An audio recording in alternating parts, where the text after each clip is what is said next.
إن الحمد لله نحمده ونستعينه ونؤمن به ونتوكل عليه ونعوذ بالله من شرور أنفسنا ومن سيئات أعمالنا من يهده الله فلا مضل له ومن يضلله فلا هادي له وأشهد أن لا إله إلا الله وحده لا شريك له وأشهد أن محمدا عبده ورسوله أرسله بالهدى ودين الحق ليظهره على الدين كله ولو كره المشركون اللهم صل على محمد وعلى آل محمد كما صليت على إبراهيم وعلى آل إبراهيم إنك حميد مجيد اللهم بارك على محمد وعلى آل محمد كما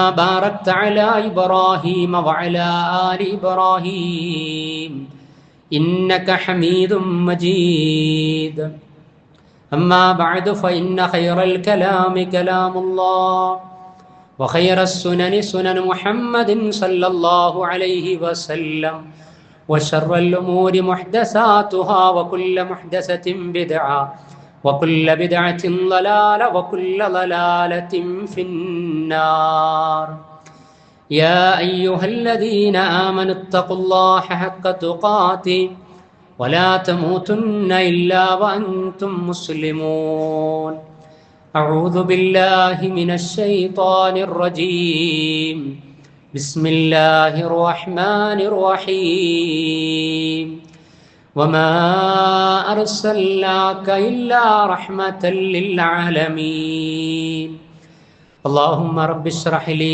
صدري ويسر لي أمري واحلل عقدة من لساني يفقه قولي إن أريد إلا الإصلاح ما استطعت وما توفيقي إلا بالله عليه توكلت وإليه أنيب സമാദരണീയരായ സഹോദരി സഹോദരന്മാരെ, സത്യവിശ്വാസികളെ, പടച്ച റബ്ബിൻ്റെ പരിശുദ്ധമായ ദീനീ വിധിവിലക്കുകളെ ജീവിതത്തിൻ്റെ എല്ലാ സമയ സന്ദർഭങ്ങളിലും പാലിച്ച് തഖ്വയിൽ അധിഷ്ഠിതമായി ജീവിക്കുന്ന, അതിനുവേണ്ടി സൽക്കർമ്മനിരതമായ പരിശ്രമം നടത്തിക്കൊണ്ടിരിക്കുന്ന മുവഹിദുകളായ മുസ്ലിമീങ്ങളിൽ ഉൾപ്പെടണമേ എന്ന് ആമുഖമായി എന്നെയും നിങ്ങളെയും ഉണർത്തുകയാണ്, ധർമ്മനിഷ്ഠ കൊണ്ട് വസിയത്ത് ചെയ്യുകയാണ്. അള്ളാഹു നമ്മെ അനുഗ്രഹിക്കുമാറാകട്ടെ. ലോക സമൂഹത്തിൻ്റെ മാർഗദർശിയും വിശ്വാസികളുടെ നേതാവും ജേതാവും കാരുണ്യത്തിൻ്റെ തിരുദൂതരുമായ മുഹമ്മദ് മുസ്തഫ സല്ലല്ലാഹു അലൈഹി വസല്ലമയുടെ വിയോഗ സൂചന മുമ്പേ നൽകിയിട്ടുള്ള സൂക്തങ്ങളും അതേപോലെ തന്നെ പ്രവാചകന്റെ മരണം അടുത്തു വരുന്നു എന്നതിലേക്ക് പ്രവാചകൻ നൽകിയിട്ടുള്ള സംഭാഷണം ഉൾപ്പെടെയുള്ള ഹദീസുകളുമാണ് രണ്ട് ഖുതുബകളിലായി നമ്മൾ ചർച്ച ചെയ്തിട്ടുള്ളത്. കഴിഞ്ഞ ഖുതുബയിൽ പ്രവാചകൻ സല്ലല്ലാഹു അലൈഹി വസല്ലമ നൽകിയ മുന്നറിയിപ്പുകളിൽ പടച്ച റബ്ബിലേക്ക് ഞാൻ യാത്രയാകാനായിട്ടുണ്ട്, കാരണം എനിക്ക് വരുന്ന വഹീ അത് തുടരെ തുടരെ പെട്ടെന്ന് അങ്ങനെ വന്നുകൊണ്ടിരിക്കുന്നു.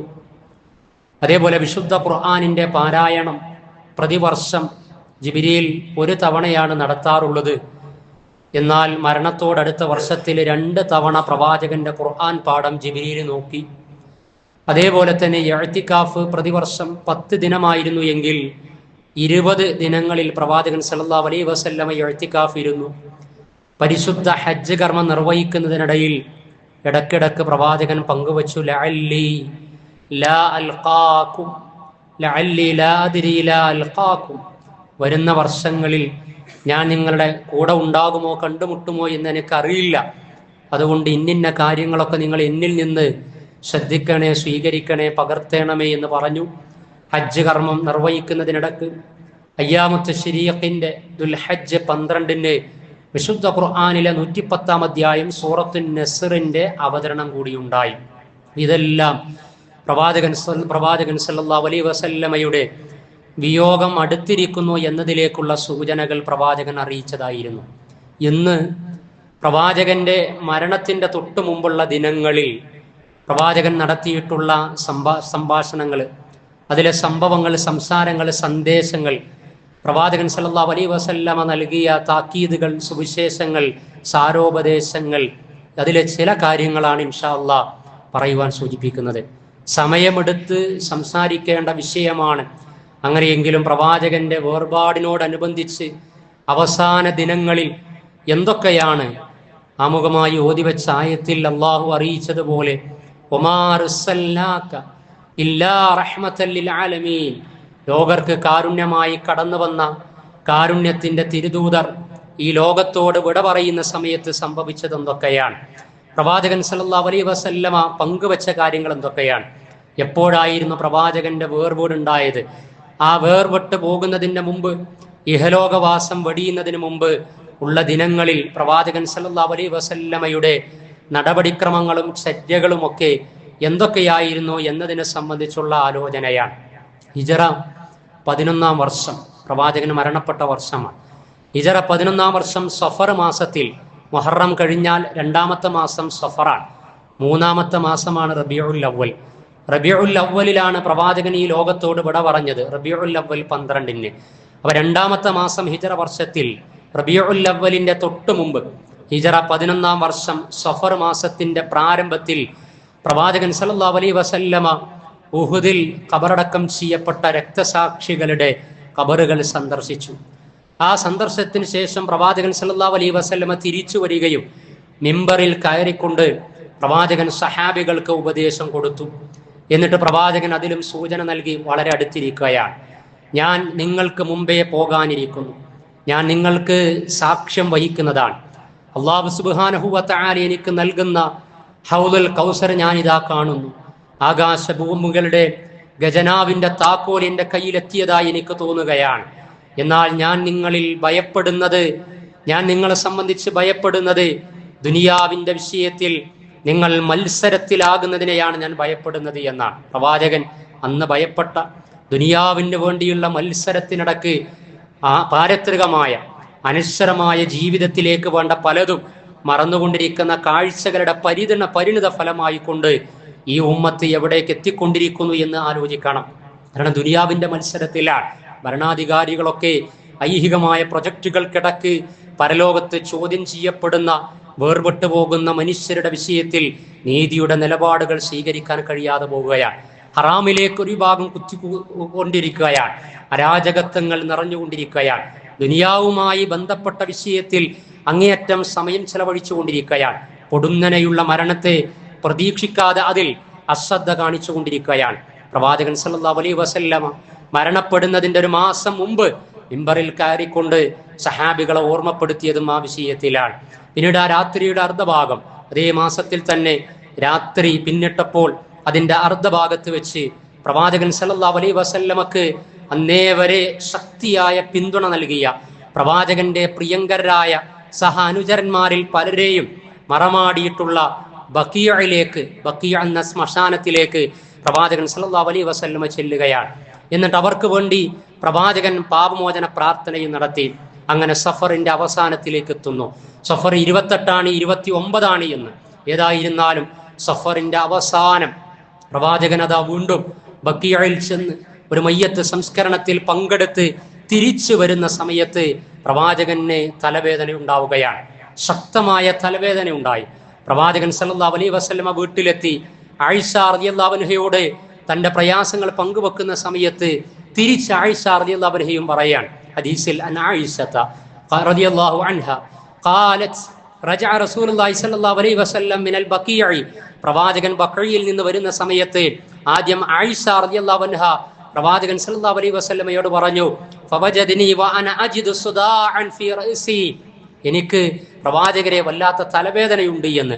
വഅന അഖൂലു, പ്രവാചകൻ ആ സമയത്ത് പറഞ്ഞു, വാ റഅസാ ഫഖാൽ, എന്നാൽ എനിക്ക് ആയിഷ എനിക്കും അങ്ങേയറ്റത്തെ തലവേദനയുണ്ട് എന്ന്. അല്ല പ്രവാചകരെ, എൻ്റെ തലവേദനിക്കുകയാണ് എന്ന്. പ്രവാചകൻ സല്ലല്ലാഹു അലൈഹി വസല്ലം സുമ്മ ഖാല മാ ലറക്കി, നീ പേടിക്കേണ്ടതില്ല ആയിഷ, നീ ഭയപ്പെടണ്ട, നിനക്ക് യാതൊരു പ്രയാസവും ഉണ്ടാവുകയില്ല. ലൗ മിത്തി ഖബ്ലി, നീ എനിക്ക് മുമ്പ് മരിക്കുകയാണ് എങ്കിൽ ഫഖുംതു അലൈകി, നിനക്ക് നിർവഹിക്കാനുള്ളതൊക്കെ ഞാൻ നിർവഹിക്കും. ഫഗസ്സൽതുകി, നിന്റെ മയ്യത്ത് ഞാൻ കുളിപ്പിക്കും. വകഫൻതുകി, നിന്റെ കഫൻ ഞാൻ ചെയ്യും. വസല്ലൈതു അലൈകി, നിനക്ക് വേണ്ടി ഞാൻ മയ്യത്ത് നമസ്കരിക്കും. വദഫൻതുകി, നിന്നെ ഞാൻ മറമാടുകയും ചെയ്യും. പ്രവാചകൻ ആയിഷ റളിയല്ലാഹു അൻഹയോട് പറയാൻ, മരണത്തിന് മുമ്പ് കുടുംബത്തിനിടക്ക് മരണസ്മരണ പ്രവാചകൻ സല്ലല്ലാഹു അലൈഹി വസല്ലമ ഉണ്ടാക്കുകയാണ്. ഇതിൽ പറഞ്ഞ മറ്റൊരു പാഠം എന്താണ്? നമുക്കറിയാം, പ്രവാചകൻ എന്ന പ്രിയതമയായ ആയിഷ റളിയല്ലാഹു അൻഹയോട് പറയാ, നീ പ്രയാസപ്പെടണ്ട, നിനക്ക് വേണ്ടി എല്ലാം ചെയ്യുമെന്ന് പറഞ്ഞാൽ മരണാനന്തര ക്രിയകളിൽ എല്ലാ കാര്യങ്ങളിലും ഈ ഭർത്താവ് നിന്റെ കൂടെ ഉണ്ടാകുമെന്നാണ്. പഴയ കാലത്തൊക്കെ ഭാര്യ മരണപ്പെട്ടു കഴിഞ്ഞാൽ ഭാര്യയുടെ മയ്യത്ത് കാണാൻ പോലും പറ്റാത്ത അന്ധവിശ്വാസങ്ങൾ ഉണ്ടായിരുന്നു. പക്ഷേ ഇന്നും മയ്യത്ത് കുളിപ്പിക്കുന്നിടത്തും മയ്യത്ത് സംസ്കരിക്കുന്നിടത്തും ഭാര്യയും ഭർത്താവും തമ്മിൽ ബന്ധമില്ലാത്ത അവസ്ഥകളുണ്ട്. അന്ധവിശ്വാസം കൊണ്ടല്ല, പല ആളുകൾക്കും പേടി കൊണ്ട്, മറ്റു ചില ആളുകൾക്ക് അന്ധവിശ്വാസവുമായി ബന്ധപ്പെട്ടത് കൊണ്ട് തന്നെ. കാരണം മരണപ്പെട്ടു കഴിഞ്ഞാൽ ത്വലാഖായി എന്ന രൂപത്തിലൊക്കെയുള്ള വ്യാഖ്യാനങ്ങൾ കാണുവാൻ കഴിയും. ഏതായിരുന്നാലും പ്രവാചക പാഠം മരിക്കുന്നതിന്റെ മുമ്പ് പ്രിയതമയോട് പറഞ്ഞത്, നിന്റെ മയ്യത്ത് ഞാൻ കുളിപ്പിക്കും, നിന്നെ ഞാൻ സംസ്കരിക്കും, നിനക്ക് വേണ്ടി ഞാൻ മയ്യത്ത് നമസ്കരിക്കും, നിന്നെ ഞാൻ കഫൻ ചെയ്യുമെന്ന് പറഞ്ഞിട്ടുണ്ട് എങ്കിൽ ഏറ്റവും അടുത്തവരാണ് ആ ക്രിയകൾ ചെയ്യേണ്ടത് എന്നാൽ. ഭാര്യയുടെ മയ്യത്ത് ഭർത്താവ് കുളിപ്പിക്കുകയാണ് എങ്കിൽ സഹായികളായിട്ട് വേണ്ടപ്പെട്ടവർക്ക് കൂടെ നിൽക്കാം. എന്നാൽ നേതൃത്വം കൊടുക്കാൻ കഴിയുകയാണെങ്കിൽ അത് എത്രമേൽ നന്മയായിരിക്കുമെന്ന് ആലോചിക്കുക. പ്രവാചകൻ സല്ലല്ലാഹു അലൈഹി വസല്ലമയുടെ വേദന കഠിനമായി കൊണ്ടിരിക്കുകയാണ്. ആയിഷ റളിയല്ലാഹു അൻഹ മുഅവ്വിദാത്തുകൾ ഓതി, അൻ ആയിഷത റളിയല്ലാഹു അൻഹ അന്ന റസൂലുള്ളാഹി സ്വല്ലല്ലാഹു അലൈഹി വസല്ലം കാന ഇദാ ഇസ്തകാ നഫസ അലാ നഫ്സിഹി ബിൽ മുഅവ്വിദാതി വമസ്സഹ അൻഹു ബിയദിഹി. പ്രവാചകന്റെ നടപടിയായിരുന്നു, പ്രവാചകൻ ചെയ്തിരുന്നതായിരുന്നു. വേദനയോ പ്രയാസമോ ഉണ്ടായിക്കഴിഞ്ഞാൽ പ്രവാചകൻ തന്റെ കയ്യിലൂതിക്കൊണ്ട് മുഅവ്വിദത്താനി, സൂറത്തുൽ ഫലഖുൻ നാസും ശരണം തേടൽ അധ്യായമാണ്, അത് ഓതി കയ്യിൽ ഊതിക്കൊണ്ട് എന്നിട്ട് ശരീരത്തിൽ തടവുമായിരുന്നു എന്ന്. എന്നാൽ പ്രവാചകൻ മരണത്തോടനുബന്ധിച്ചുള്ള വേദനയും പ്രയാസവും ഉണ്ടായപ്പോ പ്രവാചകൻ സല്ലല്ലാഹു അലൈഹി വസല്ലമയുടെ കയ്യിൽ ഞാൻ അങ്ങനെ ഊതുകയും, കാരണം പ്രവാചകൻക്ക് ഊതാൻ പറ്റാത്ത രൂപത്തിലുള്ള പ്രയാസത്തിലേക്ക്, ശാരീരിക അവശതയിലേക്ക്, വേദനയിലേക്ക് വഴിമാറിക്കൊണ്ടിരിക്കുകയാണ്. ആ സമയത്ത് മുഅവ്വിദത്താനി ഓതി ഞാൻ പ്രവാചകന്റെ കയ്യിലൂതി. കാരണം പ്രവാചക കയ്യിന്റെ ഐശ്വര്യം, പ്രവാചകന്റെ ആ ബറക്കത്ത് പ്രവാചകന് തന്നെ ലഭിക്കട്ടെ എന്ന നിലക്ക് പ്രവാചകൻ സല്ലല്ലാഹു അലൈഹി വസല്ലമയുടെ കയ്യിൽ ഊതിക്കൊണ്ട് പ്രവാചകന്റെ കൈകൾ കൊണ്ട് പ്രവാചക ശരീരത്തിലൂടെ തടവിക്കൊടുത്തിരുന്നു. അംസഹു ബിയദിൻ നബി സല്ലല്ലാഹു അലൈഹി വസല്ലം എന്ന് ആയിഷ റളിയല്ലാഹു അൻഹ പറയാൻ. രോഗം വരുന്ന സമയത്ത് മുഅവ്വിദത്താനി ഊതിക്കൊണ്ട് കയ്യിലൂതി ശരീരത്തിൽ തടവാവുന്നതാണ്. ചികിത്സ എടുക്കണം, കാര്യകാരണ ബന്ധങ്ങൾക്കുള്ളിലുള്ളത് നിർവഹിക്കണം. അതിനുശേഷം അഭൗതികമായ അദൃശ്യമായ കാര്യകാരണ ബന്ധങ്ങൾക്ക് അതീതമായി പടച്ച റബ്ബിന്റെ സവിധത്തിൽ നിന്നുള്ള ആത്മീയമായ പരിഹാര പ്രാർത്ഥന ഇങ്ങനെയാണ് നിർവഹിക്കേണ്ടത്. അത് പ്രവാചകൻ സല്ലല്ലാഹു അലൈഹി വസല്ലമക്ക് നിർവഹിച്ചു കൊടുത്തതായി ആയിഷ റളിയല്ലാഹു അൻഹ പറയാൻ. പ്രവാചകൻ സല്ലല്ലാഹു അലൈഹി വസല്ലമയുടെ മരണത്തോട് അനുബന്ധ ദിനങ്ങൾ പ്രവാചകന്റെ പ്രയാസവും വേദനയും ശക്തമായി കൊണ്ടിരിക്കുകയാണ്. ഇബ്നു മസ്ഊദ് സഹാബികളിൽ പ്രമുഖനാണ്. ഇബ്നു മസ്ഊദ് റളിയല്ലാഹു അൻഹു പ്രവാചകനെ സന്ദർശിക്കുകയാണ്. ഖാല അബ്ദുല്ലാഹി ഇബ്നു മസ്ഊദ് ദഖൽതു അലാ റസൂലില്ലാഹി സ്വല്ലല്ലാഹു അലൈഹി വസല്ലം, ഞാൻ റസൂൽ സല്ലല്ലാഹു അലൈഹി വസല്ലമയുടെ അരികിലേക്ക് എത്തി പ്രവാചകന്റെ അടുത്ത് പ്രവേശിച്ചു. വഹുവ യുഅഖു, പ്രവാചകൻ വേദന കൊണ്ട് പ്രയാസപ്പെടുകയാണ്. ഫഖുൽതു യാ റസൂലല്ലാഹ്, അല്ലാഹുവിന്റെ റസൂലേ, ഇന്നക തുഅഖു വഅകൻ ശദീദ, താങ്കൾ അങ്ങേയറ്റം പ്രയാസം അനുഭവിക്കുന്നുവല്ലോ എന്ന്.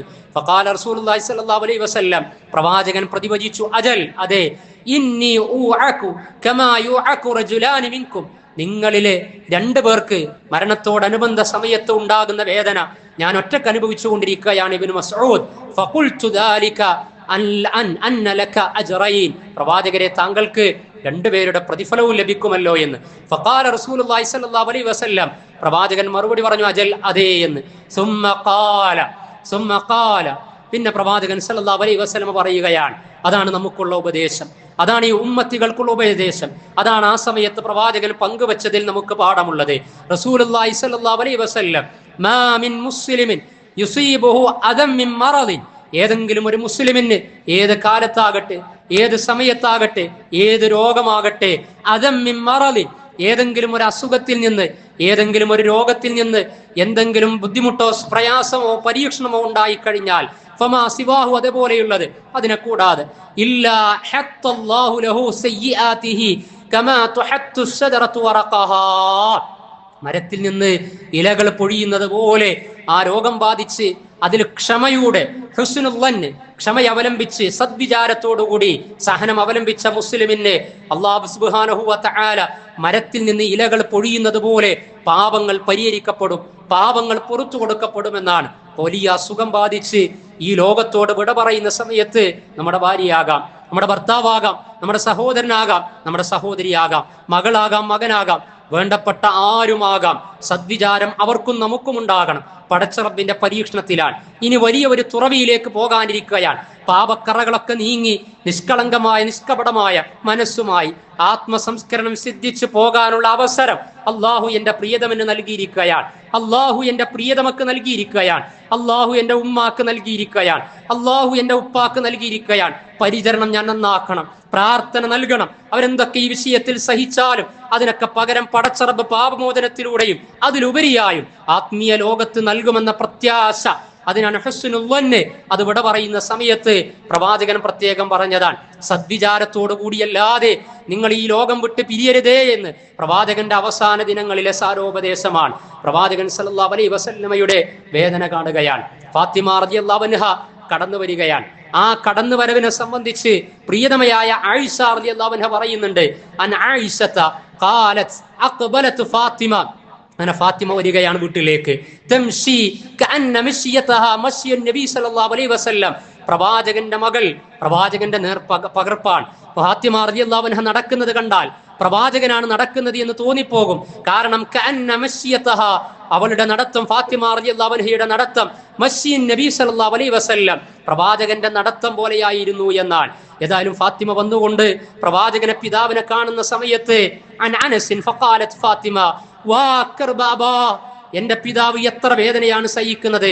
ഫഖാല ലഹാ, പ്രവാചകൻ സല്ലല്ലാഹു അലൈഹി വസല്ലം മറുപടി പറയാൻ, ലൈസ അലാ അബീകി ലൈസ അലാ അബീകി കർബുൻ ബഅദൽ യൗം, ഫാത്തിമ ഇന്നേക്ക് ശേഷം, ഈ ദിവസത്തിന് ശേഷം, ഈ ദിനങ്ങൾക്ക് ശേഷം ഇനി നിന്റെ പിതാവിന് യാതൊരു പ്രയാസവും വേദനയും ഉണ്ടാവുകയില്ല എന്ന്.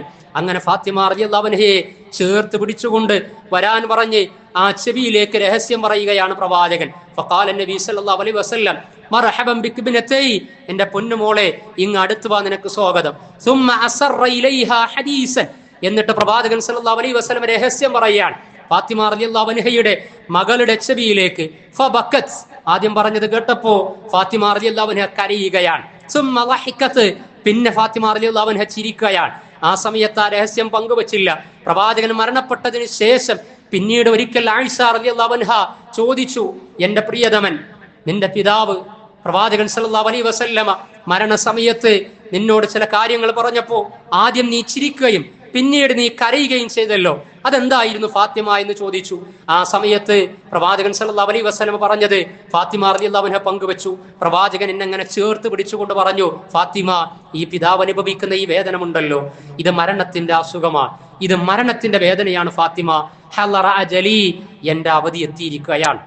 അത് കേട്ടപ്പോ മകള് ഞാൻ കരഞ്ഞുപോയി എന്ന്. പിന്നീട് നീ ചിരിച്ചല്ലതെന്താ? ഇന്നക്ക, പ്രവാചകൻ എന്നോട് പറഞ്ഞു, ഇന്നക്കി അവ്വലു അഹ്ലി ബൈത്തി ലഹാഖാ, ഞാൻ മരിച്ചു കഴിഞ്ഞാൽ നമ്മുടെ കുടുംബത്തിൽ നിന്ന് എന്നോട് ചേരുന്നത്, സ്വർഗലോകത്തെത്തുന്നത് ഫാത്തിമ നീയായിരിക്കും ആദ്യമെന്ന്. അമാ തർലൈന, നീ തൃപ്തിപ്പെടുമോ ഫാത്തിമ ഇതും പറഞ്ഞെന്നോട്? അൻതകൂനി സയ്യിദത്തുൻ നിസാഇ അഹ്ലിൽ ജന്ന, സ്വർഗത്തിലെ സ്വർഗ സ്ത്രീകളുടെ നേതാവ് ഫാത്തിമ നീയായിരിക്കുമെന്ന് പറഞ്ഞു. ഇത് കേട്ടപ്പോഴാണ് ഞാൻ ചിരിച്ചു പോയത് എന്ന് ഫാത്തിമ റളിയല്ലാഹു അൻഹ പറയുകയാണ്. സുഖവും ദുഃഖവും സമ്മേളിച്ച വല്ലാത്ത സമയം. പ്രവാചകൻ സല്ലല്ലാഹു അലൈഹി വസല്ലമയുടെ രോഗം കഠിനമായി കൊണ്ടിരിക്കുകയാണ്. വ്യാഴാഴ്ചയിലേക്ക് എത്തി. പ്രവാചകൻ സല്ലല്ലാഹു അലൈഹി വസല്ലമ വ്യാഴാഴ്ച വരെ, മഗ്‌രിബ് വരെ നമസ്കാരത്തിന് നേതൃത്വം കൊടുത്തു. പ്രവാചകന്റെ നേതൃത്വം നമസ്കാരത്തിലും അതല്ലാത്ത സമയങ്ങളിലും ആഗ്രഹിച്ച സഹാബാ കിറാമിനെ ആ മഗ്‌രിബിന് ശേഷം പിന്നീട് പ്രവാചകൻ നേതൃത്വം കൊടുത്തിട്ടില്ല. മഗ്‌രിബ് കഴിഞ്ഞതിന് ശേഷം വേദന കൂടി. പ്രവാചകൻ സല്ലല്ലാഹു അലൈഹി വസല്ലമ അവസാനമായി നിർവഹിച്ച മഗ്‌രിബ് ജമാഅത്തിൽ സൂറത്തുൽ മുർസലാത്ത് ഓതിയിരുന്നു. നിഷേധത്തെയും സത്യത്തെയും സ്വർഗത്തെയും നരകത്തെയും അള്ളാഹുവിലേക്ക് അടുപ്പിക്കുന്ന ആയത്തുകൾ ഓർമ്മപ്പെടുത്തിയുള്ള സൂറത്തുൽ മുർസലാത്ത് പ്രവാചകൻ സല്ലല്ലാഹു അലൈഹി വസല്ലമ പാരായണം ചെയ്യുകയാണ്. അങ്ങേയറ്റം പ്രയാസപ്പെട്ടാണ് ആ സമയത്തൊക്കെ പള്ളിയിലേക്ക് പ്രവാചകൻ വന്നിരുന്നത്. പ്രവാചകൻ വരാവുന്ന സമയത്തൊക്കെ പ്രവാചകൻ പ്രയാസം സഹിച്ചായാലും വന്നു. എന്നാൽ പല ഔലിയാക്കളുടെയും കറാമത്തുകൾ പറയുന്നതിനിടക്ക് 4, 2, 3 ശരീരമുണ്ട്. ഒരു ശരീരം ജദ്ബിന്റെ ഹാലിലാണ്. അവർ നമസ്കരിക്കാതിരിക്കുകയാണ്. CM-നോട് പണ്ട് ചോദിച്ചത്രേ, എന്താ നിങ്ങൾ നമസ്കരിക്കാത്തത് എന്ന്. ആ സമയത്ത് കയ്യങ്ങ് നീട്ടിക്കാണിക്കുകയും കയ്യിലൊരു സ്ക്രീന് വരികയും CM അതാ ഹറമിൽ വലിയ വലിയ ആളുകൾക്ക് ഇമാമായി നിസ്കരിക്കുന്നു, എന്നാൽ നാട്ടിൽ നമസ്കാരവുമില്ല എന്നാൽ. ഇങ്ങനെ സ്ക്രീന് പ്രവാചകൻ കാണിച്ചിട്ടില്ല. പ്രവാചകൻ പരമാവധി നമസ്കാരത്തിന് വേണ്ടി വരികയാണ്. പിന്നീടാണ് സിദ്ദീഖുൽ അക്ബറിന് ചുമതല കൊടുത്തത്. ആ സമയത്തും പ്രവാചകൻ പറഞ്ഞിട്ടില്ല, സിദ്ദീഖുൽ അക്ബർ നിങ്ങൾക്ക് നേതൃത്വം കൊടുക്കും. യഥാർത്ഥത്തിൽ ഞാനാണ് നേതൃത്വം നൽകുന്നത്. എന്റെ ഒരു തടി ഈ റൂമിൽ രോഗശയ്യയിലാണെങ്കിലും ഒരു തടി നിങ്ങൾക്ക് നേതൃത്വം കൊടുത്ത് നിൽക്കുന്നുണ്ട് എന്ന് പ്രവാചകൻ ഒരിക്കലും പങ്കുവച്ചിട്ടില്ല സുഹൃത്തുക്കളെ. കാരണം പ്രവാചകൻ സല്ലല്ലാഹു അലൈഹി വസല്ലമ നമസ്കരിക്കാൻ പറ്റുന്ന ബോധമുള്ള സമയത്തൊക്കെ ഈ ഉമ്മത്തിന് സഹാബികൾക്ക് നേതൃത്വം കൊടുത്ത് നമസ്കരിക്കുകയാണ്. പിന്നീട് രോഗം തീക്ഷ്ണമായി. പ്രവാചകൻ മഅരിബിന് ശേഷം പ്രവാചകൻ അവശനായി, ബോധം പോകാൻ തുടങ്ങി. ബോധം തെളിയുകയും ചെയ്തു. ഫഖാല, ആ തെളിയുന്ന സമയത്ത് പ്രവാചകൻ ചോദിക്കുകയാണ്, ആയിഷ റളിയല്ലാഹു അൻഹ അടുത്തുണ്ട്, അസ്വല്ലന്നാസ്, ആയിഷ ജനങ്ങൾ നിസ്കരിച്ചോ, സഹാബികൾ നിസ്കരിച്ചോ ആയിഷ? അപ്പൊ കൂടെ നിൽക്കുന്നവരൊക്കെ കൊല്ല, ഞങ്ങൾ പറഞ്ഞു ആയിഷ അടക്കം, ലാ ഇല്ല, ഹും യന്തളിറൂനക യാ റസൂലല്ലാഹ്, അള്ളാഹുവിന്റെ ദൂതരെ, അവർ താങ്കളെ പ്രതീക്ഷിച്ചു കൊണ്ടിരിക്കുകയാണ് എന്ന്. അലൈഹി, വീണ്ടും പ്രവാചകന്റെ ബോധം നഷ്ടപ്പെടുകയാണ്. വെള്ളം അടുത്ത് വെച്ചിട്ടുണ്ട്. ബോധം വരുമ്പോഴൊക്കെ അതിനെടുത്ത് പ്രവാചകൻ മുഖത്തൊക്കെ ഇങ്ങനെ കഴുകുന്നുണ്ട്, വെള്ളം തൊട്ട് ശരീരത്തിൽ തടവിക്കൊണ്ടിരിക്കുന്നുണ്ട്. പക്ഷേ പ്രവാചകന്റെ ബോധം മിന്നി മറഞ്ഞുകൊണ്ടിരിക്കുകയാണ്. പ്രവാചകന് മനസ്സിലായി ഇനി നേതൃത്വം കൊടുക്കാൻ സാധ്യമല്ല എന്ന്. അതുകൊണ്ട് തന്നെ ഇശ അടക്കം വ്യാഴാഴ്ച ഇശാവും പിന്നീട് തിങ്കളാഴ്ച സുബഹി വരെ 17 വക്ത് നമസ്കാരത്തിന് നേതൃത്വം കൊടുത്തത് ഇസ്ലാമിക ലോകത്ത് പിന്നീട് പ്രഥമ ഖലീഫയായി കടന്നു വന്ന പ്രവാചകന്റെ നിഴലായി ജീവിച്ച സിദ്ദീഖുൽ അക്ബർ റളിയല്ലാഹു അൻഹു ആയിരുന്നു. പ്രവാചകൻ സല്ലല്ലാഹു അലൈഹി വസല്ലമ അബൂബക്കർ റളിയല്ലാഹു അൻഹുവിനെ ചുമതലപ്പെടുത്തുകയാണ്. എന്നാൽ ആ അവസരം സിദ്ദീഖുൽ അക്ബർ ഉപയോഗപ്പെടുത്തിയില്ല. ആദ്യം ഫാർസല നബി സല്ലല്ലാഹു അലൈഹി വസല്ലം, പ്രവാചകൻ സല്ലല്ലാഹു അലൈഹി വസല്ലം അയച്ചു ഇലാ അബീ ബക്കർ, അബൂബക്കർ റളിയല്ലാഹു അൻഹുവിന്റെ അടുക്കലേക്ക് ആളുകളെ അയച്ചു. ബിഅൻ യുസല്ലിയ ബിന്നാസ്, ജനങ്ങളുമായി നമസ്കാരത്തിന് നേതൃത്വം കൊടുക്കാൻ വേണ്ടി. ജനങ്ങൾക്ക് ഇനി താങ്കൾ നേതൃത്വം കൊടുക്കണമെന്ന് പറഞ്ഞു. ആ സമയത്ത് ജനങ്ങൾ പ്രവാചകന്റെ അടുത്ത് വന്ന സഹാബികൾ പറഞ്ഞു, പ്രവാചകന് ഇശാഇന് വരാൻ സാധ്യതയില്ല, ഇനി താങ്കളോട് നേതൃത്വം കൊടുക്കാൻ പറയുകയാണ് എന്ന്. ഫഖാല അബൂബക്കർ, അബൂബക്കർ റളിയല്ലാഹു അൻഹു പറയാൻ, യാ ഉമർ സല്ലി ബിന്നാസ്, നീ ജനങ്ങളുമായി നിസ്കരിക്കണമെന്ന്. പ്രവാചകൻ നിന്ന മിഹ്റാബിലേക്ക് കയറാൻ സിദ്ദീഖുൽ അക്ബർ താല്പര്യം കാണിച്ചില്ല. ഒരവസരം കിട്ടിക്കഴിഞ്ഞാൽ, ഭാരവാഹിത്വം കിട്ടിക്കഴിഞ്ഞാൽ മുന്നിൽ നടക്കാനും പിന്നീട് വരുന്ന സാധ്യതകളും ഒക്കെ പുതിയ കാലത്ത് ഈ ഉമ്മത്തിലെ വിവിധ സംഘടനകൾ, നേതാക്കന്മാർ എങ്ങനെയാണ് കരുക്കൾ നീക്കി ഉപയോഗപ്പെടുത്തുന്നത് എങ്കിൽ ഈ ചരിത്രത്തിലേക്ക് മടങ്ങണം. സിദ്ദീഖുൽ അക്ബറിന് എല്ലാ സാധ്യതയുണ്ടായിട്ടും പിന്നാക്കം നിൽക്കുകയാണ്. ഞാനതിന് യോഗ്യനാണോ എന്ന് ആലോചിക്കുകയാണ്. മാത്രവുമല്ല, ആയിഷ റളിയല്ലാഹു അൻഹ സിദ്ദീഖുൽ അക്ബറിന്റെ മകൾ കൂടിയാണ്. പ്രവാചകൻ സല്ലല്ലാഹു അലൈഹി വസല്ലമയുടെ പ്രിയതമയാണ്. ശുപാർശ പറയുകയാണ് പ്രവാചകൻ സല്ലല്ലാഹു അലൈഹി വസല്ലമയോട്, എന്റെ പിതാവിനെ താങ്കൾ ഒരിക്കലും ഇമാമ നിർത്തരുത്. വകാന റജുലൻ റഖീഖൻ, പിതാവ് ആർദ്രതയുള്ള അഥവാ ആയത്തുകൾ ഓതി നമസ്കരിക്കുന്ന സമയത്ത് കരഞ്ഞു പോകും. പിന്നിൽ നിൽക്കുന്നവർക്ക് ആശയക്കുഴപ്പവും പ്രയാസവും ഉണ്ടായിത്തീരും. കാരണം അത്രത്തോളം റഖീഖാണ്, സൗമ്യനാണ് എന്റെ പിതാവ് എന്ന് പറയാൻ. പക്ഷേ പ്രവാചകന്റെ നിർദ്ദേശം സിദ്ദീഖുൽ അക്ബർ തന്നെ ഇമാമ് നിൽക്കണമെന്നായിരുന്നു. അതൊരു ഇശാറത്താണ്, അതൊരു സൂചനയാണ്, അതൊരു ചരിത്ര നിയോഗമാണ്. പ്രവാചകൻ സല്ലല്ലാഹു അലൈഹി വസല്ലമയുടെ നിർദ്ദേശമാണ്. അതിന്റെ നാൾ വഴികൾ നീണ്ടു നിൽക്കുകയാണ്. ഷിയാക്കളടക്കം ഈ ഉമ്മത്തിൽ നിന്ന് തെന്നിപ്പോയതിൽ അവർ തിരിച്ചു വരാൻ ആഗ്രഹിക്കുന്നു എങ്കിൽ ഈ ചരിത്രമാണ് അവർ ആവർത്തിച്ച് പഠിക്കേണ്ടത്.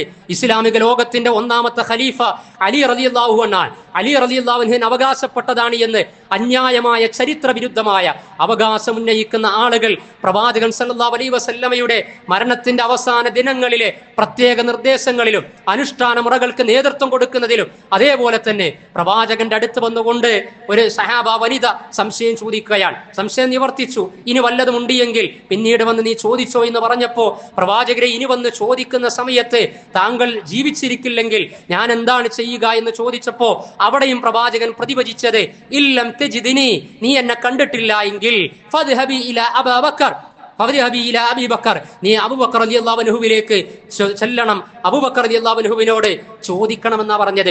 അവിടെ ഈ 2 പാഠമുണ്ട്. അതെന്താ? നേരത്തെ പറഞ്ഞതുപോലെ സിദ്ദീഖുൽ അക്ബറാണ് പ്രവാചകൻ സല്ലല്ലാഹു അലൈഹി വസല്ലമക്ക് ശേഷം ഇസ്ലാമിക ലോകത്തിന് എല്ലാ അർത്ഥത്തിലും നേതൃത്വം കൊടുക്കേണ്ടത് എന്ന സൂചന നൽകുകയും അതിന്റെ കൂടെ പിന്നീടുള്ള പാഠം എന്താണ്? പല ആളുകളും ചൂഷണങ്ങളിലേക്ക്, അന്ധവിശ്വാസങ്ങളിലേക്ക്, കബറുകളിലേക്ക്, ഇല്ലാത്ത കറാമത്തുകളിലേക്കൊക്കെ കൊണ്ടുപോയി മരിച്ചു കഴിഞ്ഞാലും അവർ പലതും നമുക്ക് പറഞ്ഞു പറഞ്ഞു തരും, നമ്മുടെ ജീവിതത്തിൽ ഇടപെടും, ഭാവിയുടെ ഭാഗതയം നിർണ്ണയിക്കുമെന്നാണ് എങ്കിൽ ഈ സഹാബ വനിതയോട്, ആ സഹോദരിയോട് പ്രവാചകർക്ക് എന്ത് പറയാമായിരുന്നു? ഞാൻ മരിച്ചു കഴിഞ്ഞാലും പിന്നീട് നീ വന്നു കഴിഞ്ഞാൽ എൻ്റെ ഖബറിന്റെ അടുത്ത് വന്ന് എന്നോട് ചോദിച്ചു കഴിഞ്ഞാൽ അതിനനുസരിച്ച് ഞാൻ നിനക്ക് പല വിധത്തിലായി മറുപടി പറയുമെന്ന് പ്രവാചകൻ പറഞ്ഞതായിട്ട് ചരിത്രമില്ല. ഉണ്ടോ? എല്ലാം വളരെ കൃത്യമായി പ്രവാചകൻ സല്ലല്ലാഹു അലൈഹി വസല്ലം പഠിപ്പിക്കുകയാണ്. അപ്പൊ അബൂബക്കർ റളിയല്ലാഹു അൻഹുവിനോടും ഇമാമ് നിൽക്കാൻ പറയാൻ, പക്ഷേ ഉമർ റളിയല്ലാഹു അൻഹുവിനോട് അബൂബക്കർ റളിയല്ലാഹു അൻഹു പറയാൻ, പ്രവാചകന്റെ കൃത്യമായ നിർദ്ദേശം അനുസരിച്ച് അബൂബക്കർ റളിയല്ലാഹു അൻഹു നിൽക്കുകയാണ്. ഉമർ റളിയല്ലാഹു അൻഹു പറഞ്ഞു, അൻത അഹഖു ബിദാലിക, സിദ്ദീഖുൽ അക്ബർ അബൂബക്കർ താങ്കളാണ് ഇതിന് അർഹൻ എന്ന് പറയാൻ. അങ്ങനെ 17 വക്ത് നമസ്കാരത്തിന് പിന്നീട് നേതൃത്വം കൊടുത്തത് അബൂബക്കർ സിദ്ദീഖ് റളിയല്ലാഹു അൻഹു ആയിരുന്നു എന്ന് ചരിത്രത്തിൽ നമുക്ക് കാണുവാൻ കഴിയും. പ്രവാചകൻ സല്ലല്ലാഹു അലൈഹി വസല്ലമ മരണത്തിന്റെ അവസാന ദിനങ്ങളിലേക്ക്, റബീഉൽ അവ്വൽ മാസത്തിലേക്ക്, റബീഉൽ അവ്വലിലെ ഞായറാഴ്ച മരണപ്പെടുന്നതിന്റെ തലേ ദിവസം പ്രവാചകൻ സല്ലല്ലാഹു അലൈഹി വസല്ലമ പല ഉപദേശങ്ങളും നിർദ്ദേശങ്ങളും ഒക്കെ നൽകുന്നുണ്ട്. അതിൽ പ്രവാചകൻ ചെയ്ത പ്രവർത്തികളിൽ തന്റെ അടിമകളെ പ്രവാചകൻ മോചിപ്പിച്ചു. അതേപോലെ തന്നെ തന്റെ കൈവശമുണ്ടായിരുന്നത് ആകെ 6-7 ദീനാറായിരുന്നു. ആ 6-7 ദിനാറും പ്രവാചകൻ ധർമ്മം ചെയ്യുകയാണ്. നമ്മളൊക്കെ മരിച്ചു പിരിയുമ്പോൾ എന്തൊക്കെ നമ്മുടെ അസറ്റ് ആയിട്ടുണ്ട്? ഭാര്യ അറിയാത്തത്, ഭർത്താവ് അറിയാത്തത്, മക്കൾ അറിയാത്തത്, മാതാപിതാക്കൾ അറിയാത്തത്, സഹോദരൻ അറിയാത്തത്, സഹോദരി അറിയാത്തത്, നമ്മുടെ ജീവിതത്തിന്റെ ധന്യതയും നമ്മുടെ അസറ്റിന്റെ വൈവിധ്യവും ഒക്കെ നമ്മൾ ആലോചിക്കുക. എല്ലാം കൊടുക്കണമെന്നല്ല, എന്തെങ്കിലുമൊക്കെ കൊടുത്ത് മരിച്ചു പിരിഞ്ഞാലും സദഖ ജാരിയ നിലനിൽക്കുന്ന പ്രതിഫലമായി ഉപയോഗപ്പെടുത്താനുള്ള വിവേകം നമ്മൾ കാണിക്കണമെന്ന് പ്രവാചകൻ സല്ലല്ലാഹു അലൈഹി വസല്ലമ പണ്ടേ മുന്നറിയിപ്പ് നൽകിയിട്ടുണ്ട് പല വചനങ്ങളിലൂടെ. പ്രവാചകൻ അതാ ധർമ്മത്തിൽ ഉള്ളതും നൽകുകയാണ്. അന്ന് രാത്രി അതാ പ്രവാചകൻ സല്ലല്ലാഹു അലൈഹി വസല്ലമയുടെ വീട്ടിൽ വിളക്കില്ല. ഞായറാഴ്ച രാത്രി, പിറ്റേ ദിവസം റബീഉൽ അവ്വൽ 12, എന്നാൽ റബീഉൽ അവ്വൽ 11 ഞായറാഴ്ച രാത്രിയിൽ അവിടെ വിളക്ക് കത്തിക്കാനുള്ള എണ്ണയില്ല. ഭക്ഷണം പാകം ചെയ്യാനുള്ള എണ്ണയില്ല, വിളക്ക് കത്തിക്കാൻ പോലും എണ്ണയില്ലാത്ത അവസ്ഥയിലാണ് പ്രവാചകന്റെ ഭവനം. മരണപ്പെടുന്നതിന്റെ തലേ ദിവസം രാത്രി അടുത്തേക്ക് പരിചാരകെ അയൽവാസിയുടെ വീട്ടിലേക്ക് ആയിഷ റളിയല്ലാഹു അൻഹ അയക്കുകയാണ്. പാത്രം കൊടുത്തയച്ച് കുറച്ച് വിളക്കിലേക്കുള്ള എണ്ണ നൽകാൻ വേണ്ടിയിട്ട് പറയാൻ. ആലോചിക്കണം, വിളക്ക് കത്തിക്കാൻ വേണ്ടിയിട്ടാ. റബീഉൽ അവ്വൽ 12ന്റെ തലേ ദിവസം രാത്രിയും റബീഉൽ അവ്വൽ 11ന്റെ പകലിലും രാത്രിയിലുമൊക്കെ പള്ളികളിൽ വിവിധ വർണ്ണങ്ങളിലുള്ള ലൈറ്റ് കത്തിക്കുന്ന ആളുകളെ, ദിനാഘോഷം സംഘടിപ്പിക്കുന്ന ആളുകൾ മനസ്സാക്ഷിയോട് ചോദിച്ചു കഴിഞ്ഞാൽ റബീഉൽ അവ്വൽ 11ന്റെ രാത്രിയിൽ പ്രവാചകന്റെ വീട്ടിൽ അനിവാര്യമായി വിളക്ക് കത്തിക്കാനും പാകം ചെയ്യുവാനുമുള്ള ഭക്ഷണവും അതേപോലെ തന്നെ എണ്ണയും ഉണ്ടായിരുന്നില്ല എന്ന് അത് കടം ചോദിക്കുകയാണ്. അതേപോലെ തന്നെ 30 സാഴ് ഗോതമ്പ് ബാർലിക്ക് വേണ്ടി ജൂതന്റെ വീട്ടിൽ പ്രവാചകൻ സല്ലല്ലാഹു അലൈഹി വസല്ലമയുടെ അങ്കി പണയം വെക്കപ്പെട്ടിരിക്കുകയാണ്. പ്രവാചകന്റെ വേർപാടിന്റെ സമയം 30 സാഴ് ഗോതമ്പിന്റെ ബാർലിയുടെ വിഷയത്തിൽ ജൂതന്റെ വീട്ടിൽ പടയങ്കി പണയം വെച്ചിരിക്കുകയാണ്. അതേ റബീഉൽ അവ്വൽ മാസത്തിൽ ഭക്ഷണ മാമാങ്കങ്ങൾ, ഭക്ഷണ വൈവിധ്യങ്ങൾ നമ്മൾ കണ്ടുകൊണ്ടിരിക്കുകയല്ലേ? ആലോചിക്കേണ്ടതുണ്ട്. അല്ലാഹു സുബ്ഹാനഹു വ തആലയുടെ പ്രവാചകൻ തിങ്കളാഴ്ച പ്രഭാതത്തിലേക്ക്, മരണത്തിലേക്ക് അടുത്തുകൊണ്ടിരിക്കുകയാണ്. ഇൻഷാ അല്ലാഹ് അതുമായി ബന്ധപ്പെട്ട അടുത്ത ആഴ്ച ആ വിഷയം തുടർന്ന് സംസാരിക്കാവുന്നതാണ്. അല്ലാഹു സുബ്ഹാനഹു വ തആല പ്രവാചക പാതയിലൂടെ മുന്നേറുവാനുള്ള സുന്നത്തിന്റെ അവബോധം, ശക്തിയോടുള്ള നിഷ്ഠയും പ്രതിബദ്ധതയും നിലനിർത്തുന്ന മുവഹ്ഹിദുകളിൽ, മുത്തബിഉ സുന്നകളിൽ നമ്മെ ഉൾപ്പെടുത്തി അനുഗ്രഹിക്കുമാറാകട്ടെ.